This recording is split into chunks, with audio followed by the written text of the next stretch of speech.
बढ़ते 29 जून 75 को बाबा जय गुरुदेव जी महाराज को ये संदेश दिया पुलिस वालों ने कि आपको डीएम ने बुलाया है।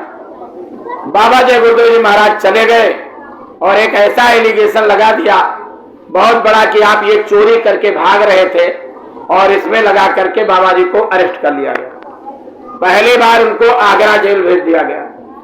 आगरा जेल में जब संगत आने जाने लगी, धीरे धीरे पता चला बाबा जी को कहां भेजे हैं, वहां संगत आने जाने लगी तो धीरे धीरे प्रशासन को पता चला तो तत्काल में जेल बदल दी गई, बरेली में भेज दिया गया। बरेली में जिस दिवाली को हम लोग यानी 76 में दिवाली मना रहे थे, बाबा जय गुरुदेव जी महाराज को पैरों में उस समय के वर्तमान मुख्यमंत्री के आदेश पर, बल्कि कहा जाए प्रधानमंत्री के आदेश पर 4-4 किलो की बेड़ियां ठोक दी गई। हम लोग दिवाली मना रहे थे, बाबा जी के साथ ये अत्याचार हो रहा था। बरेली में कुछ दिन रहने के बाद बाबा जय गुरुदेव जी महाराज के विषय में जब जानकारी लोगों को मिली, आवागमन शुरू हुआ, तो वहीं से बाबा जय गुरुदेव जी महाराज को बंगलौर जेल में ले जाया गया।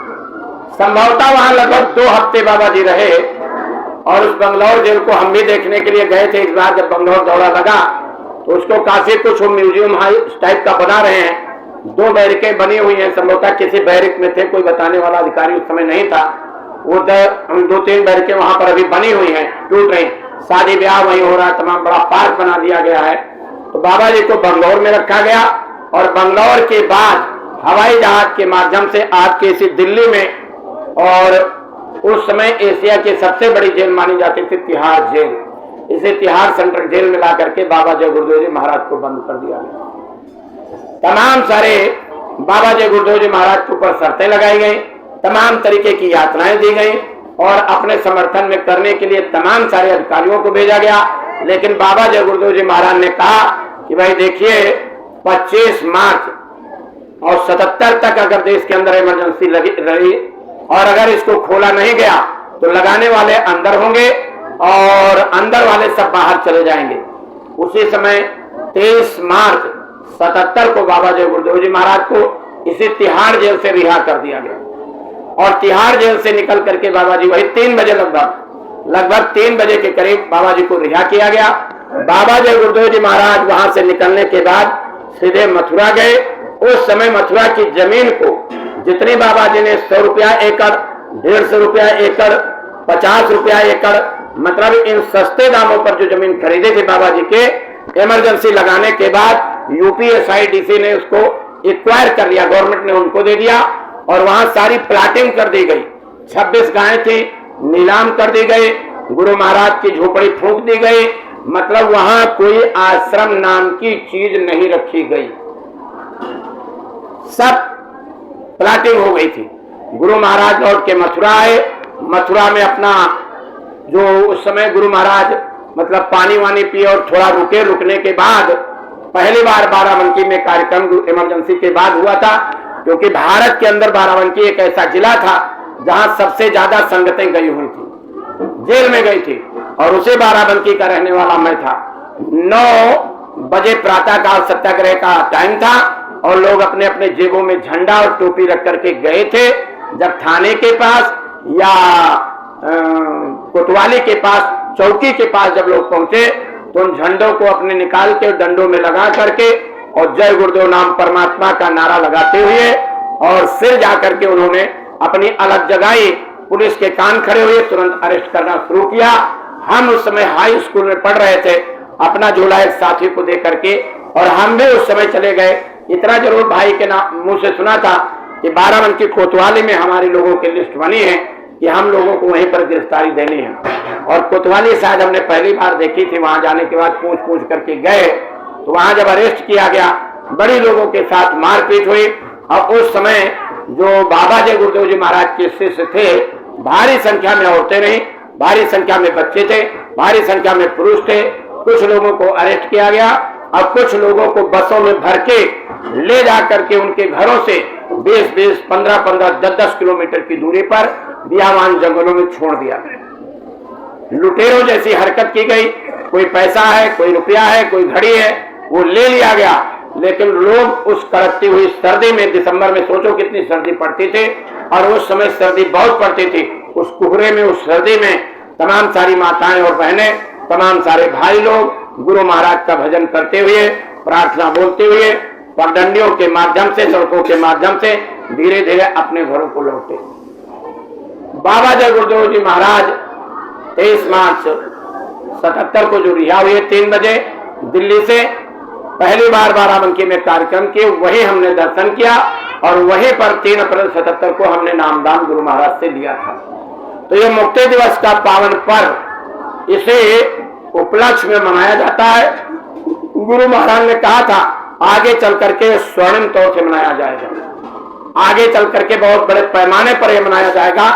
आजादी का जो संघर्ष किया गया था, आजादी में जो लड़ाई लड़ी गई थी, उसी की एक ये कॉपी थी, उसी का एक ये रूप था जो इमरजेंसी में ने आजादी की लड़ाई को याद दिला दिया। इतनी भयंकर उस समय परिस्थिति पैदा हो गई थी, लोगों से के साथ मारपीट, लोगों के साथ मतलब नसबंदी कर देना, लोगों को पकड़ करके ले जाना, और उनके, क्योंकि हर अधिकारी को, हर व्यक्ति को यह कहा गया था तुम अपनी कराओ, और अधिकारियों को एक टारगेट दिया गया था कि कम से कम इतने केस लेकर के आइए, तब आपको ये किया जाएगा, पदोन्नति दी जाएगी।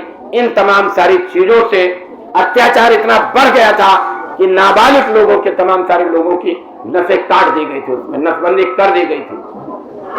तरस आता था ऐसे ऐसे लोगों के ऊपर। लेकिन देश से इमरजेंसी हटी, और स्वामी जी महाराज ने उस समय कहा था देश के अंदर जब तक मर्द रहेंगे स्त्री प्रधानमंत्री नहीं बनेगी। तो लोगों ने इसका अर्थ कुछ दूसरा लगाया। जब लोगों ने, नेताओं ने पूछा कि भाई परिवर्तन हो गया और स्त्री प्रधानमंत्री बन गई, तो गुरु महाराज ने कहा तुम अपने को मर्द जोड़ते हो, तुम अपने को मर्द जोड़ते हो। तो ऐसी ऐसी परिस्थिति देश में आई। बाबा जय गुरुदेव जी महाराज एक ऐसे संत रहे जो जमीन से जुड़े हुए महात्मा थे, खुद मेहनत करके रोटी खाते थे, खुद काम करके रोटी खाते थे, और वही शिक्षा अपने मुरीदों को गुरु महाराज ने दी थी। मेहनत करके रोटी खाने की शिक्षा दी गुरु महाराज ने। 24 घंटे अपने घर में रह करके, और 2 घंटे का समय, उस समय 2.5 घंटे का समय था जब फार्म भराए थे, कि 2.5 घंटे समय निकाल करके, यानी अपने समय का 10वां हिस्सा सुमिरन करो, ध्यान करो, भजन करो। धीरे धीरे गुरु महाराज ने उस समय को भी कम किया कि भाई चलो 10 मिनट करो, 1 मिनट करो, 2 मिनट करो, जो तुम सिमरन करोगे, ध्यान करोगे, भजन करोगे, उससे मजदूरी ले लीजिए हमसे, हम उसकी 2 मिनट की, 1 मिनट की भी मजदूरी देने के लिए तैयार हैं। तो हर तरीके से गुरु महाराज ने संगत के लिए बहुत बड़ा प्लेटफॉर्म तैयार किया। अच्छे समाज निर्माण के लिए गुरु महाराज ने मिशन चलाया, जो पूज्य पंकज जी महाराज उसी मिशन और उसी आधार पर चल रहा। बहुत से लोगों ने मथुरा को बहुत भला बुरा कहा, लेकिन पंकज जी महाराज अपनी सीरी जुबान से कभी भी एक भी शब्द किसी के लिए कुछ नहीं कहा। सत्संग सुनो, मौज निहारो, अभी देखिए युग का परिवर्तन होगा। और गुरु महाराज ने जो जो कहा था, मथुरा के अलावा कहीं कुछ नहीं। मथुरा एक कर्म भूमि है गुरु महाराज, और 60 साल छोटा अध्याय नहीं होता। गुरु महाराज ने कहा, गुरु महाराज सावन का महीना था, तमाम सारे लोगों की बसें आई हुई थी, तो उन लोगों के बैठे होने के सत्संग के कारण गुरु महाराज ने कहा ये ईंट पत्थर की पूजा करके तुम भगवान नहीं पा सकते हो, तुमको भजन करना है, नामदान लो, रास्ता लो, तब भजन करो। गुरु महाराज ने अपने दादा गुरु महाराज के मंदिर के लिए कहा था कि ये जीते जागते देवता बैठे हैं, कोई पत्थर की मूर्ति नहीं है यहाँ पर, मैं रहूं ना रहूं तुम आते जाते रहना। बहुत से लोगों को समझा दिया गया तुम कार्यक्रम में मत जाओ, मैं वहां भीड़ दिखाई पड़ेगी। अरे भाई कार्यक्रम में जाओ ना जाओ। जब गुरु महाराज ने अब कुएं का पानी लेकर के कुल्ला करना शुरू किया, तो उसमें कीड़ियां तैर रही थी। कीड़ियां घूमते घूमते वहां पर गए, तो लोगों को पता होगा पहले लोटा और डोरी साथ में चलती थी, लोटा डोरी साथ में थी। दादा गुरु ने कहा फलाने दास जरा पानी निकालो। अब गुरु महाराज पानी निकाले तो उसमें ऐसी कीड़ियां तैर रही थी। पानी भी थोड़ा दूसरे काले रंग का था। दादा गुरु ने लिया वही पानी और मुंह में भरा और कुल्ला कर दिया कुएं में। स्वामी जी महाराज ने कह रहे हुजूर मैं साफ पानी ले आ रहा हूं पीने के लिए, और ये तो बड़ा गंदा पानी, इसमें कीड़े भी तैर रहे हैं। फलाने दास मैं तुम्हारे लिए संगत तैयार कर रहा हूं, संगत आप उसको मिटा दोगे, खत्म कर दोगे।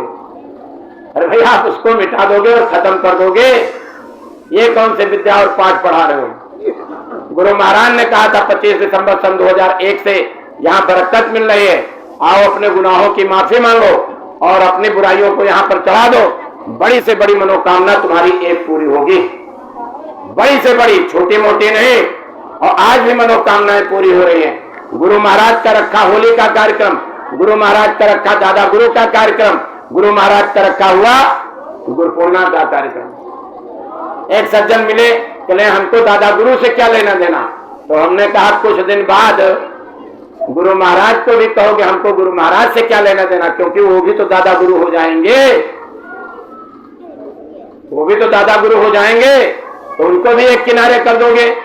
तो ऐसे लोगों से सतर्क और सावधान रहो जो मथुरा की बुराई करे।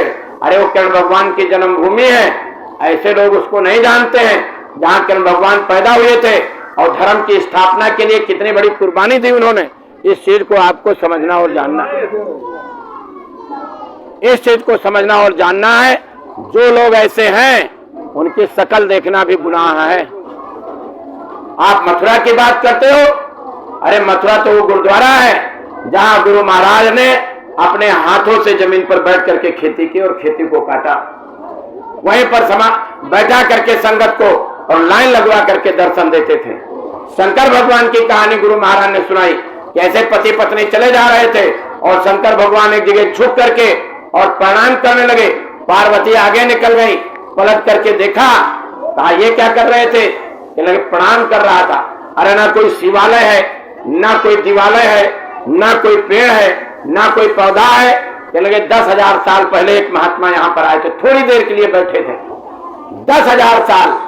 और हम में से तो गुरु महाराज सर ठोके आपको दया दुआ दिए, आपकी माला स्पर्श किए, आपका प्रसाद स्पर्श किए, और तब भी बदनियती सवार है। तो हम तो इतना ही कहेंगे, जाको प्रभु दारुण दुख दे ही वाकई मत पहले हरने। गुरु महाराज के जीवों का कल्याण और कोई कर ही नहीं सकता, कोई नहीं कर सकता धरती पर, चाहे जितना बड़ा संत बन जाए, कोई नहीं कर सकता है। इसलिए अपना गुरुद्वारा अपनी रोटी और नमक खा करके खुश रहना चाहिए। और देखो चलते चलाते एक छोटी सी कहानी आपको सुनाई दे रहा हूं, ध्यान से सुन लीजिए। एक दरबार में, महात्मा के दरबार में एक औरत आया जाया करती थी, सत्संग होता था, लेकिन उदाहरण तो एक दो के लिए बनते हैं, ज्यादा थोड़ी बनते हैं। तो औरत आती थी, कहते थे हमारा आदमी जो है शराब पीता है और मांस भी खाता है गुरुजी, वो हमारी बात नहीं मानता। तो गुरुजी पूछे अरे रोटी देता है? हाँ गुरुजी रोटी तो देता है। ठीक है जाओ। जब आए तो यही शिकायत करे अपने आदमी की, गुरु महाराज दया कर दो ठीक हो जाए। रोटी मिलती है? हाँ मिलती है। चलो ठीक है जाओ। 2-4 महीने वो नहीं आई। जब आई तो उसका हाथ टूटा हुआ था, प्लास्टर समेत गले में टांग करके गुरुजी के पास पहुंच गई। तो गुरुजी ने कहा बच्ची ये क्या हुआ? तो गुरु महाराज यही तो मैं विनती किया करते थे कि हमारे पति की शराब छुड़वा दीजिए और मांस छुड़वा दीजिए, तो कम से कम संगत में आने जाने लगे। वो हमको रोज गाली देता था, रोज मारता पीटता था। अभी 2-3 महीना पहले गुस्से में आ गया, उठा करके डंडा मार दिया तो हमारा ये हाथ टूट गया। तो गुरुजी ने पूछा रोटी मिलती है? अब वो औरत नाराज हो गई, बहुत ज्यादा बिगड़ गई गुरुजी के ऊपर। जब मैं शिकायत करती हूँ, जब मैं कहती हूँ, तब आप यही बताते रहते हो कि रोटी मिलती है कि नहीं मिलती है, रोटी मिलती है कि नहीं मिलती है। अरे तो बच्चे नाराज क्यों हो रही हो? मैं जो देख रहा हूँ वो बता रहा हूँ, इसका मतलब क्या हुआ है? तो जानना चाहती? हाँ जानना चाहती हूँ। तो गुरुजी ने कहा देख बच्ची, पिछले जन्म में वो तेरा बेटा था और सौतेला बेटा था। पिछले जन्म में वो आदमी जो आज तेरा है वो तेरा सौतेला बेटा था। तो अपने बच्चों को खाना खिला देती थी, बच्चे जो जूठन छोड़ते, तेरा पति जो जूठन छोड़ता था और तू जो जूठन छोड़ती थी वही जूठन उसको खाने को देती थी बच्चे को। और जिस दिन वो भोजन नहीं करता था कमरे में बंद करके चली जाया करती थी। भोजन के लिए जब वो कहता था तो उसके साथ मारपीट करती थी। आज वही बेटा तेरा पति के रूप में आया है, अदला बदला बराबर हो रहा, रोटी तुमको मिली रही है क्योंकि तू भी रोटी देती थी कुछ खाने। तो अदला बदला संसार में सत्संगी भाई बहनों कहीं जाता नहीं है। जब आप गुरुदरबार में जाओगे तो आपको कष्ट भी हो, तकलीफ भी हो, गुरु से दया मांगनी चाहिए कि इसको बर्दाश्त करने की क्षमता हमको दो। गुरु से यही दया मांगनी चाहिए कि हमको बर्दाश्त करने की क्षमता दीजिए। ये वो चीजें हैं, इन सब चीजों को आस पास ये एक प्लेटफार्म है, इस प्लेटफार्म पर हम सब मुसाफिर की तरह खड़े हैं। जब जिसका समय पूरा हो जाएगा कोई किसी को रोक नहीं पाएगा। जैसे प्लेटफार्म में जब जिसकी ट्रेन आती है हर मुसाफिर अपने अपने ट्रेन में बैठ करके निकल जाता है। हमारा भी जब नंबर आएगा हम भी अपने ट्रेन में बैठेंगे, यानी हम भी इस संसार से विदा और जुदा हो जाएंगे। इसलिए इस प्लेटफार्म पर कोई किसी को आज तक रोक नहीं पाया, चाहे बेटा हो, चाहे बेटी हो, चाहे पति हो, चाहे पत्नी हो। बस ये है इस प्लेटफार्म से उतरने के लिए जो हम ट्रेन के बैठे हुए और ट्रेन के स्टेशन पर उतरने के लिए तैयारी करते हैं, बोरिया बिस्तरा समेट लेते हैं, अपना मोबाइल उठा लेते हैं, बच्चों को जूते चप्पल पहना देते हैं, अपना बिस्तरा संभाल के बांध लेते हैं, लेके दरवाजे पर पहुंच जाते हैं। उसी तरीके से मानव शरीर एक ट्रेन है, बैठी हुई आत्मा एक मुसाफिर है। इस प्लेटफार्म से उतरने के लिए भी हमको आपको ट्रेन वाले प्लेटफार्म की तरह तैयारी करनी पड़ेगी। अगर हम तैयारी करके नहीं चलेंगे, तैयारी करके नहीं रखेंगे तो गुरु महाराज को याद करोगे, कैसे आएंगे गुरु महाराज? याद ही नहीं आएंगे। और याद आ भी गए, चिल्लाओगे, स्वार्थ में दुनिया देखोगे, कैसे मदद होगी? इसलिए इतना रियाज और अभ्यास बना लो, अपनी आदत इस तरीके की डाल लो कि श्वास श्वास पर आज तुम्हारी और न कहो केरो, भरोसो चरण कमल का। और नहीं तो गुरु महाराज ने कहा है कुछ आसार ऊपर से होगा और कर्मों का बादल बवंडर बनेगा, बरसेगी बहेगी तेरे पापों की धारा और सुनते तो जाओ संदेशा हमारा। ये गुरु महाराज ने कहा कि तुम्हारे माँ बाप से ज्यादा मैं तुमको प्यार करता हूं, मैं तुमको ले चलने आया हूं, मैं तुमको यहां से निकालने के लिए आया हूं। इतना कुछ नहीं कहा गुरु महाराज ने, लेकिन स्वार्थ में डूब करके गुरु महाराज के जाने के बाद लोगों ने कहां से कहां पर संगत को पहुंचा दिया। लेकिन देखिए आशीर्वाद फलता और फूलता है। हमसे पूछ करके गुरु महाराज ने सतयुग की घोषणा नहीं की है और ना किसी के कहने पर सतयुग आएगा।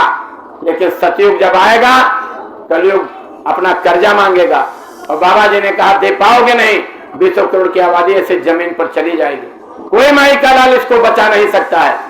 79 की यज्ञ में उठा करके अमर संदेश शाकाहारी देख लो, स्वामी जी महाराज ने कहा आगे चल करके कोई भविष्यवाणी करेगा तो ऊपरी मंडलों से उन भविष्यवाणियों को काट दिया जाएगा। तो ये सब चीजें जाने रहो, समझे रहो और जहां कहीं भी सत्संग हो अपनी उपस्थिति दर्ज कराए रहो। एक प्रार्थना होगी, सब लोग उसको दोहराएंगे और झोली आएगी, आप लोगों के साथ सेवा डाल देना। और जो लोग बैठे